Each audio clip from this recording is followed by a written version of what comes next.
নমস্কার, আমি রিয়া চলে এসেছি আরও এক জব আপডেটের খবর নিয়ে। আজকের চাকরির সেগমেন্টে আমি নিয়ে এসেছি গুজরাট পাবলিক সার্ভিস কমিশন জিপিএসসি এর নিয়োগের খবর।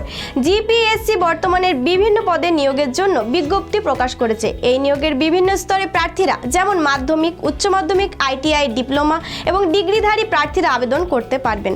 যাদের সরকারি চাকরিতে আগ্রহ আছে তাদের জন্য এটি একটি দুর্দান্ত সুযোগ। ডিস্ট্রিক্ট ম্যালেরিয়া অফিসারে 47টি পদ রয়েছে, অ্যাসিস্ট্যান্ট ডিরেক্টরের জন্য 1টি পদ রয়েছে, অ্যাডমিনিস্ট্রেটিভ অফিসারে 6টি পদ রয়েছে, মোটর ভেহিকল প্রসিকিউটরে 3টি পদ রয়েছে, অফিস সুপারিনটেন্ডেন্ট 7টি পদ রয়েছে, অ্যাসিস্ট্যান্ট ইঞ্জিনিয়ারিং এ 96টি পদ রয়েছে, ডেপুটি ডিরেক্টরে 1টি পদ রয়েছে, প্রিন্সিপাল সরকারি আবাসিক স্কুলে 2টি পদ রয়েছে, এক্সিকিউটিভ ইঞ্জিনিয়ারিং সিভিল এবং মেকানিক্যাল 33টি পদ রয়েছে, সহকারী পরিবেশ ইঞ্জিনিয়ারিং এ 144টি পদ রয়েছে।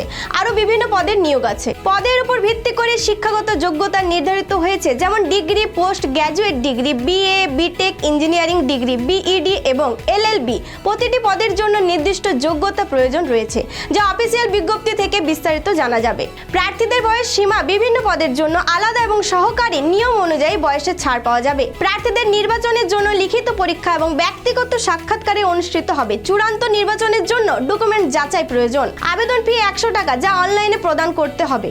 যোগ্য প্রার্থীরা গুজরাটে পিএসসি অনলাইনে জব অ্যাপ্লিকেশন সিস্টেম OJAS এর মাধ্যমে অনলাইনে আবেদন করতে পারবেন। আবেদন প্রক্রিয়া শুরু হয়ে গেছে 18 সেপ্টেম্বর 2024 থেকে। আবেদন শেষ তারিখ 30 নভেম্বর 2024 রাত 11:59 পর্যন্ত। বন্ধুরা, এই দুর্দান্ত সুযোগটি মিস করবেন না। আর এই চাকরির খবর পেতে আমাদের পেজটি লাইক, ফলো এবং সাবস্ক্রাইব করতে ভুলবেন না।